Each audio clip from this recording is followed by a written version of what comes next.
So yeah. Snakes don't hiss, they're just sarcastic pricks. I'm not high-fiving that. Oh.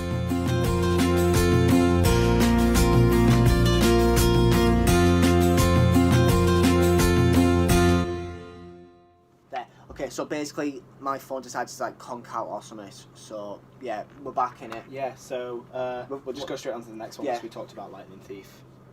Yeah. Adaptations to and from movies. What could that mean?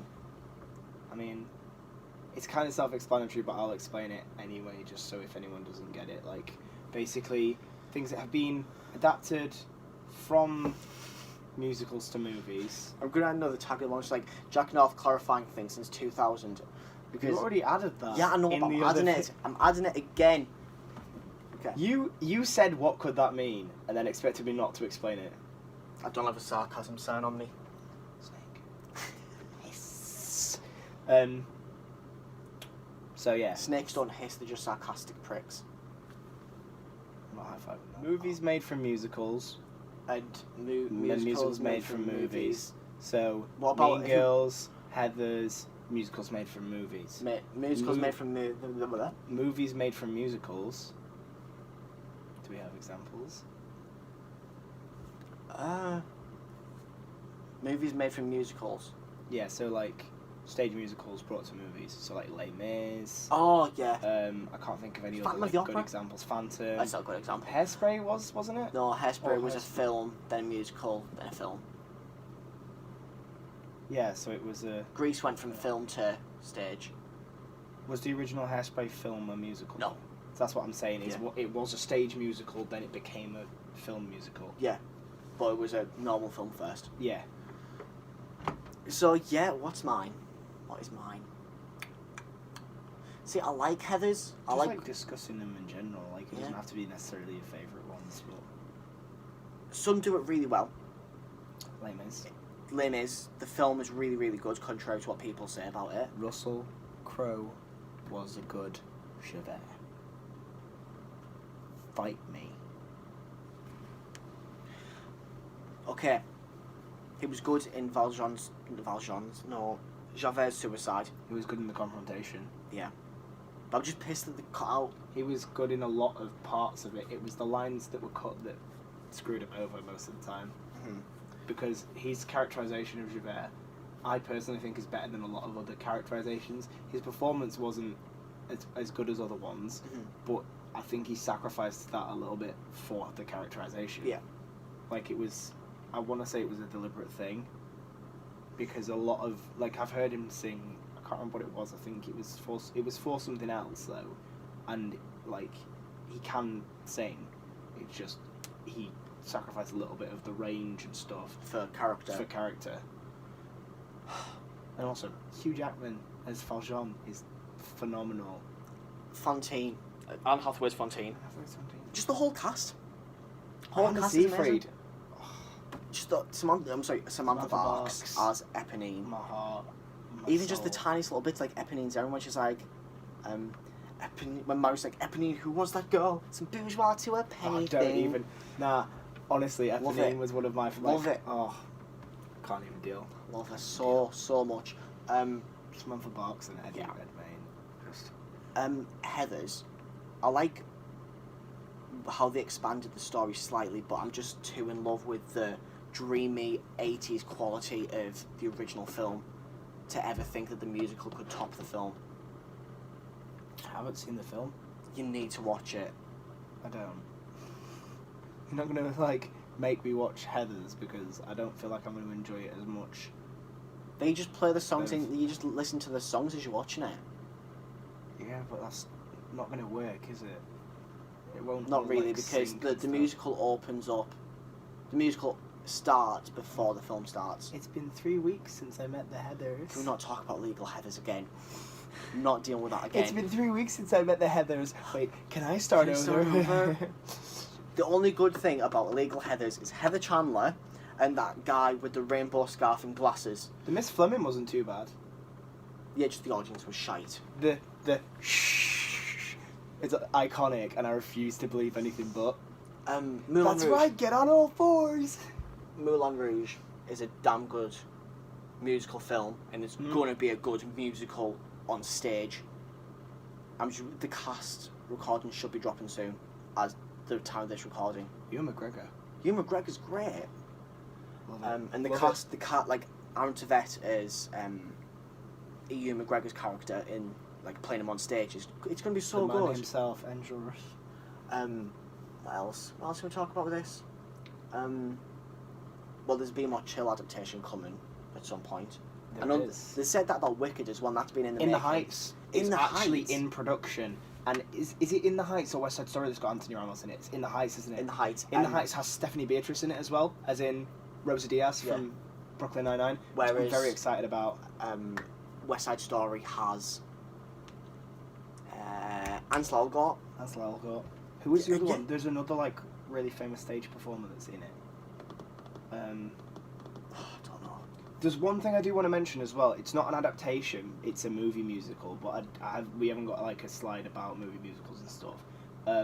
Stuck, Gerard Canonico is in it. Is it a musical film? It's a musical film, and the soundtrack is now on Spotify. Okay. I haven't listened to much of it. I've listened to like the first song of it because I want to like binge through it all at once. Basically, it looks really, really good. I'm just waiting for the digital download to be released because at the minute I don't want to just listen to the soundtrack. I'd rather watch the film. It looks incredible. It's got Gerard Canonico and it's got like a bunch of like really good performers, and it's like there's clips of it being put up on the Instagram and stuff, and it is really, really, really underrated. The thing is, if anyone knows anything about me and Jack, we love Gerard Canonico, and I'm so jealous that my brother got to see him in Groundhog Day. It was absolutely In this house, bullshit. we do love Gerard Canonico. And not just because he's rich. Wait, no. Do you know what I mean? Richard Garansky. Yeah, but basically, like, it's something I wanted to like point out and be like, everybody, check it out when it comes out, because it released in theaters like April. Jesus. It's just not come out on digital downloads everywhere yet. As soon as it comes out, I'll watch it. But it looks really, really good, and I just want to see it. So, I would suggest as soon as you can, watch it, or listen to the soundtrack. If you're not fussed about watching the movie, listen to the soundtrack. Yeah. Cats is going to be a weird adaptation. Let's not talk about Cats. We already talked about Cats once. Yeah. In part 1. Yeah. Which obviously we haven't really plugged it because it's kind of assumed that you would have seen part 1 anyway. But if you haven't seen part 1, go and back you're and watch somehow part still 1. here, even though the title says part 2 in it, go see part 1. Sod off. Go back and watch part 1 go back first. And watch part 1. Part 1 deserves to I be think this is the last slide. Our best song comes You from the are, soundtrack. in fact, incorrect.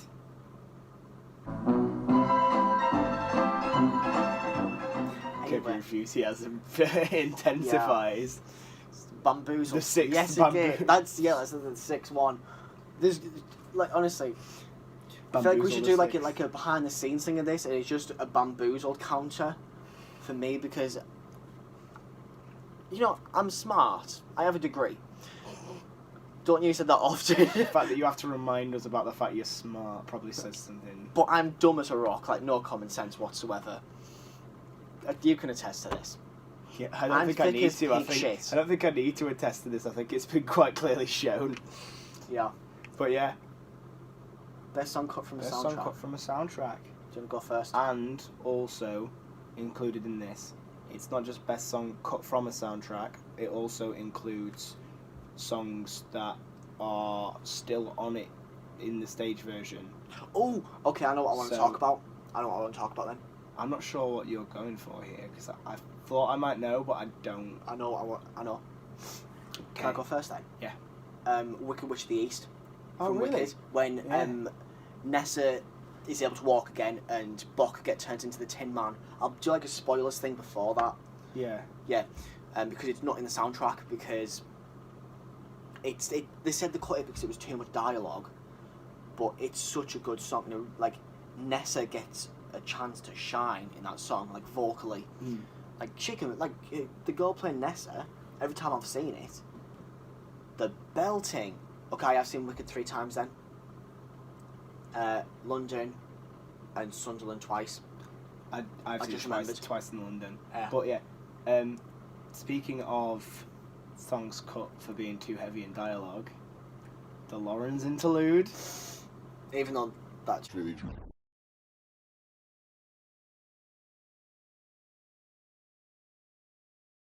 It's like It's John Lawrence's death. Like, it should have been in the soundtrack. Like, all the other important events in Hamilton are either in the soundtrack or aren't in the stage show to be put in the soundtrack. Like, Mulligan and Lafayette, like, Lafayette gets a nod, like, mentioned to him. Mulligan, I don't think you find out, do you? Because it's not in the soundtrack, and I assume it's not in the stage show. But Lawrence, he dies in the stage show, you don't, like, I had to Google what happened to John Lawrence. I literally had to Google it to find out because it's not in the soundtrack. It's heartbreaking. That's a massive gap in the story that I think should have been in there. Even though it's like a massive pivotal moment for Hamilton's character. Also, dialogue shouldn't be a bad thing when it comes to soundtracks because Be More Chill. Oh yeah, Be More Chill. The entirety of it has dialogue-heavy sections because it lets you sort of like know more of the show. Like, More Than Survive is like 8 minutes long because of all the dialogue. It would only be like 5 or 6 minutes without all of that. Yeah. And it's the same with thingy with Beautiful from Heathers. Yeah. Like, it wouldn't work as a prologue without all the dialogue. It's the same with what's it called? I think it's called Daily Misery from Summer Moon. Google it. I mean, it's not search it on Twitter. I can't exactly say I've heard that one yet. Yeah. But So you see the video. I've heard of it. Yeah. Plug in a little musical called Summer Moon by Nathan Shanley. By Nathan Shanley. Yeah. So yeah, check it out. Check that out. Go give support to up and coming artists. Go follow S Moon Official. Is it S Moon Musical Official or is it S Moon Official? Might be. I know it's definitely S Moon. S Moon Official. S Moon Official on Twitter. Something like that. It's one of the two. Just search either way, Summer you Moon. search S Moon Official, you're gonna find it. So, yeah. Also, yeah. Daily Daily Misery musical is pretty heavy on dialogue because it's the same. It's a similar style to More Than Survive and Beautiful because it's set in the 80s. I know Be More Chill is set in the 80s, but it's got that 80s vibe of this nerdy teenager walking through the hallways of school, describing what they see. But I love songs like that. I love them. But yeah, Stan Summer Moon, because Nathan will kill me if I don't plug it. To be fair though, I did suggest earlier that we should mention it. Going viral. Going viral. Going viral. I mean, I was planning on talking about going viral, but then I wanted viral. to use the little segue to talk about Lawrence Interlude. But yeah, going viral. Will Rowland's song, cut from Dear Evan Hansen. I love how you gesture to me when you talk about Will Rowland. Cut from Dear Evan Hansen. Thanks for the comparison. It's so funny. Just adding a Photoshop me and Will Rowland next to each other. It absolutely made sense that they cut it out, and I can see why Pasek and Paul cut the song, because the show as a whole works better without it. However, Going Viral should have been recorded in a studio and released as a single, or released in the deluxe, because that's what they did within the bedroom down the hall. That was cut, but it was in the deluxe. There's a lot of cut songs. There wasn't. No, I'm saying in general. Some of them were like written afterwards. Because I know In the Bedroom Down the Hall was cut, but there's another one that was written afterwards. I can't remember which one it is. I don't mean just Dear Evan Hansen. I mean just like in general. Like it's because, so many cut songs. Because it's so like good. It doesn't further the story. Going Viral doesn't further the story. That's why they cut it. Basically, Will Rowland explained it when he performed it. And the other reason why they cut it as well is because it had a huge ensemble. And Dear Evan Hansen doesn't have a huge ensemble, in case you didn't know. It used to. It did used to, but they cut it all out. Like, it was meant to be like an ensemble of like all the high school kids. And they completely cut it. Imagine how different that would be. Because then you could really show Evan's loneliness. Dear Evan Hansen wouldn't be as like moody and brooding as it is now. It would be more like Heathers. Yeah. And I think that's why they changed it, because it's a thing of its own now. And before it was kind of like more like high school drama, whereas now it's like something everyone can sort of relate to and enjoy. But yeah, Going Viral, and also something that was still in the musical, but not on the soundtrack. Sincerely Me reprise. We stand. It should be in because it's short, yeah, but so's the story tonight on the Hamilton soundtrack. Like, it should be in, and they can't even say it's because it doesn't further the story because it's in the musical. Yeah. And they didn't even release it in the deluxe. Like, they could have. That's some bullshit. It's such a good song, so funny. It's my favourite song on the Dear Evan Hansen soundtrack, and it's not on the Dear Evan Hansen soundtrack. That's like how I describe it. It's funnier than the first part of Sincerely Me, like because it's like Jared and Connor riffing on each other instead of all three of them. Yeah. Because as much as like Ben Platt's funny, he does emotion better than comedy, whereas Will Rowland is literally comedy, and Mike Faist is somewhere in between. The thing is, Sim Will Rowland's purely comedy. Well, I'm not saying purely comedy. He does excel in comedy, but giving him Loser Geek Whatever in the Broadway version of Be More Chill. Now that song so good.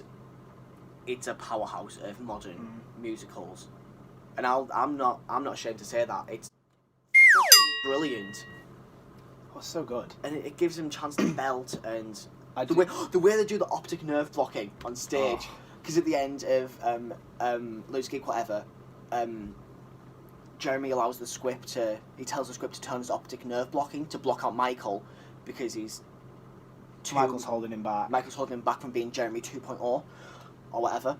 And the way they do the optic nerve blocking is they have Michael on this thing at the back of the stage, and they just drop. They like do this like. I can't remember if they drop it or it lifts up, but there's this like massive black screen that just covers him.